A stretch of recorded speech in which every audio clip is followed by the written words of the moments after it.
سلامونه ملګري، په دې هیله چې ژوند به مو ښه روان وي او تاسې به پکې ډېر زیات خوشحاله یئ. نن یو ډېر بهترین کتاب، هغه کتاب چې تاسو پکې د خپل ذهن او د خپل ځان هغه برخه راویښولی شئ چې تر اوسه مو نه ده ویښه کړې او ویده پاتې ده، د نوښتونو برخه. هنر غلا کړئ.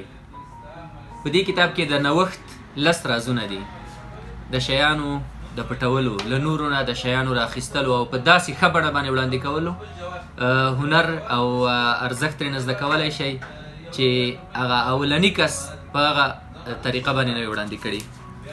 د زیان خیال وساتئ، له دې کتابه زده کولی شئ. ځان له پوره وساتئ. پور یوازې په دې نیت باندې واخلئ چې د بیرته خلاصولو اراده یې هرومرو ولرئ.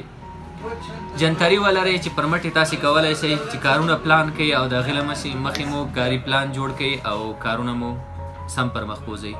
د ورځنیو یادښتونو کتابچه هرومرو ولرئ.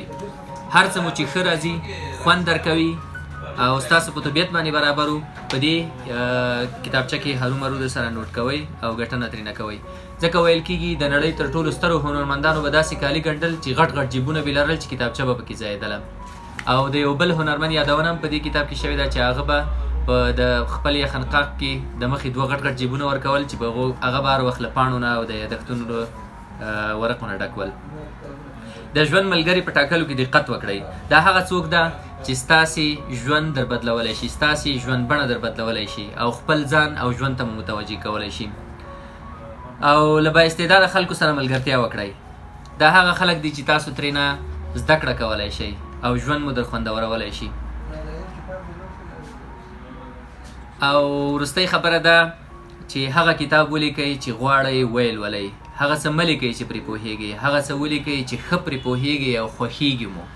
نو په دې هیله چې تاسې دا کتاب ولولئ او خوند ترېنه واخلئ او ژوند بڼه مو در بدله کړي او د نوښت له 10 رازونو ځان خبر کړئ. هرومرو یې ولولئ. زما د خوښې کتاب دی او ډېر زیات خوندور کتاب دی.